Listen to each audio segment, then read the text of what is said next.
that. Now my squeeze page is integrated right into my Facebook page on an app.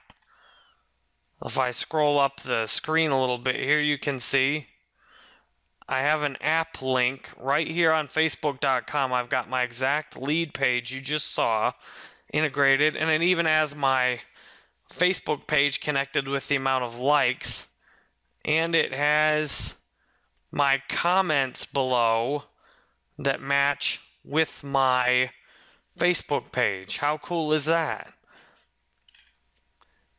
The squeeze page options offered by lead pages are just awesome.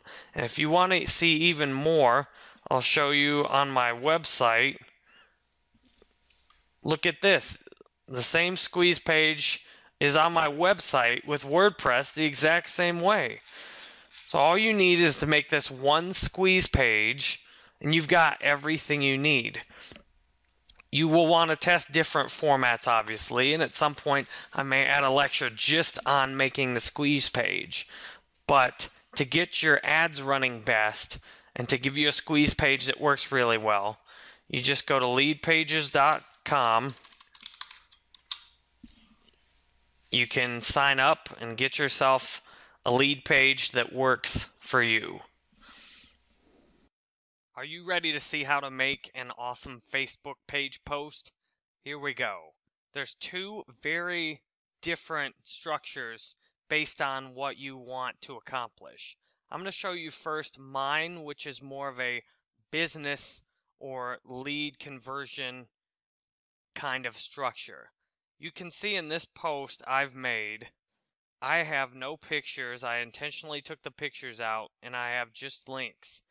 The idea is I'm trying to minimize the, so to speak, junk clicks on my post. I want people that are genuinely interested in visiting my website or my video in order to get only clicks that matter to me. You can see I've got lots of likes on this post, and I got to share in a few comments. But I also got a lot of web traffic out of this post. It's structured in a very talking to my fan kind of way. You can see it asks for their advice. And I'll scroll down and show you some additional posts I made. Two more posts, same format. Learn how to make an awesome ad campaign with a Power Editor. Straight to my website. The majority of this post is for my website. If I scroll down far enough, you can see I got thousands of likes on this post too. On both of these. With the strategies I'll show you in the future of this course how to use for ads.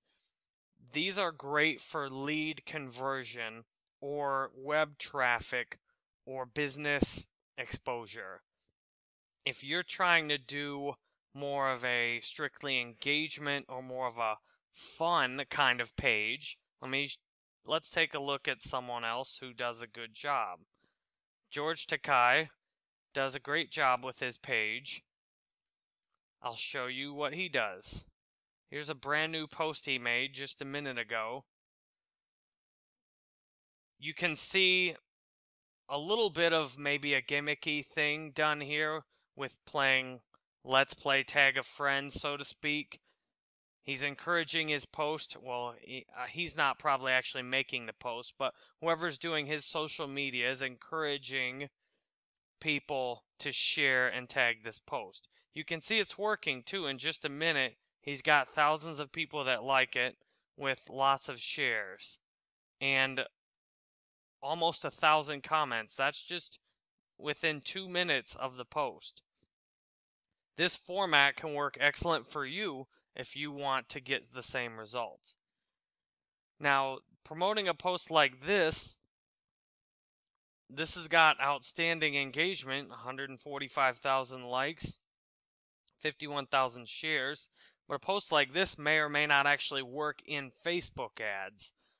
It's tricky matching up what works good to your fans with what will be allowed in an ad. This post has a lot of text in it. He's not likely paying to promote this post, so he can put whatever he wants in it. However, if you're trying to promote a post like this, you'll want to be aware of how much text you're using in the post. You can see this post worked really well. Down here's a different format, sharing a post of another page. You can see he actually got way more likes on the post than the original poster did on it. Down here you can see a bit different format with a Twitter link that also was successful. However, you can see a post here that compared to the rest of his page is completely a bomb. It's 14 hours ago. It only has 8,000 engagement on it. And I guess this Twitter post was comparable in engagement. The thing is, certain post types and messages just won't work well. And the more often you post, the more often your same amount of fans are getting grabbed for attention. So if you see he posted these two very close succession, he probably tied up his audience mutually on both of these posts versus some of these others that are posted a little more spaced out that are getting a lot more engagement. Especially this post here likely took potential engagement from these other two posts which weren't as successful. Still, you can see different formats to make your posts in, and you can see a post like this, if you just wanted to get affiliate traffic, might be great for you. If you want to add apps to your Facebook page, it's really pretty easy and it can be very useful.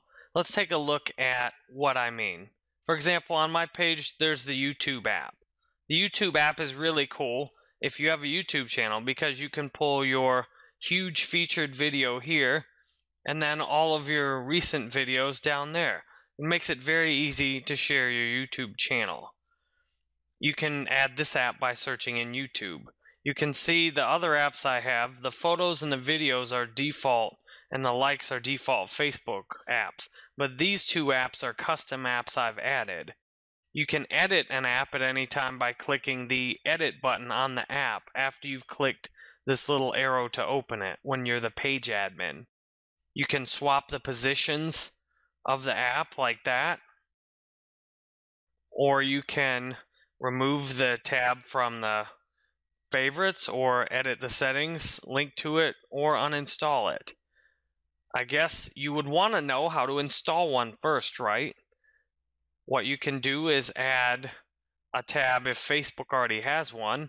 For example, I can add an events tab on my page, but I don't have any events going on right now, so I'm going to remove this app. If I want to add new apps, I can find apps for pages is what you need.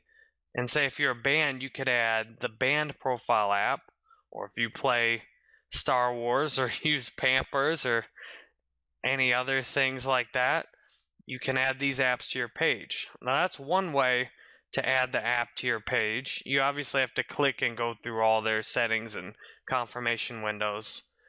I'll save your time on not doing that right now.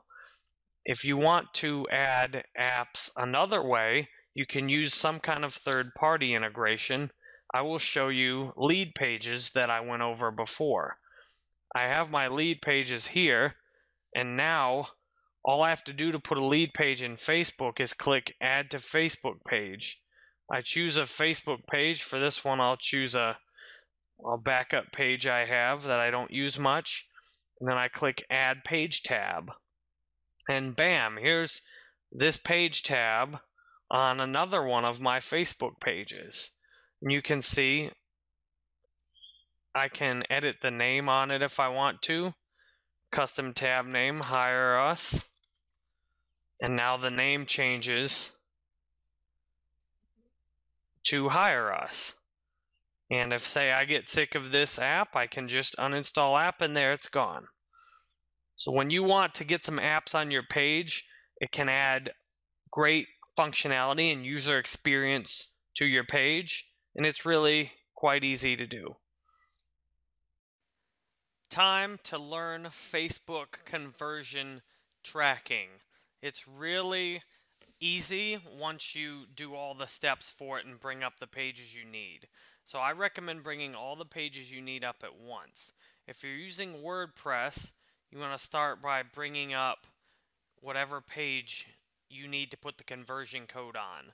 I brought up my thanks page for email signups, so that's where I have the code. I brought up the text editor, and this is where I pasted the code in. The help manual gives a lot of good information about the conversion tracking. It tells you where to go and how to do it. So I did that. I went to the ads manager and I set up conversion tracking. I clicked create conversion pixel, and then I got my conversion code here. I copied this conversion code back over into the head section of my website. Now when I first did this, I had to put a /head tag at the beginning of the code, and then I put another head tag at the end of the code, which ended right on the no script. So I put the head tag right here, and then the rest of what was already on my page continued there. So you can see when I go back to the text, it puts it in the head, and then I can update. And now I'll take a look at the actual page itself.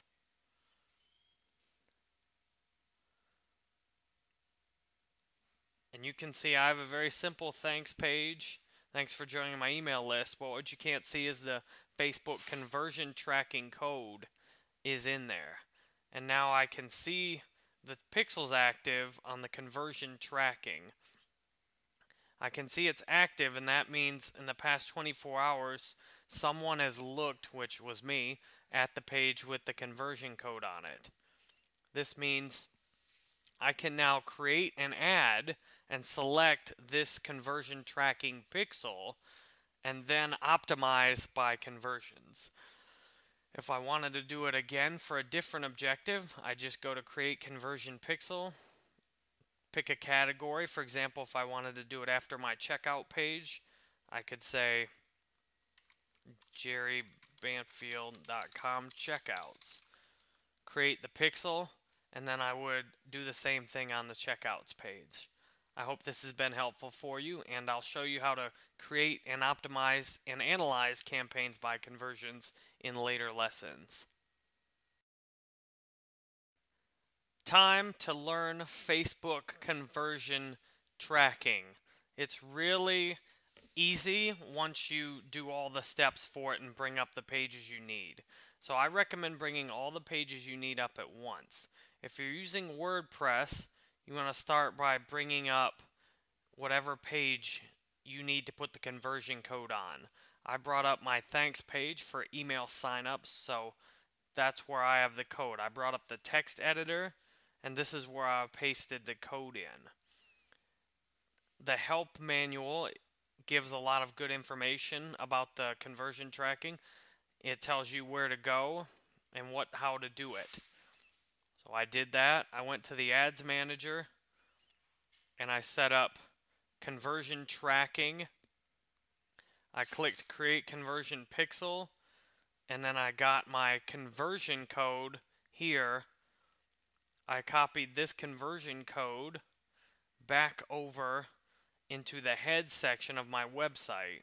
Now when I first did this, I had to put a /head tag at the beginning of the code, and then I put another head tag at the end of the code, which ended right on the no script. So I put the head tag right here,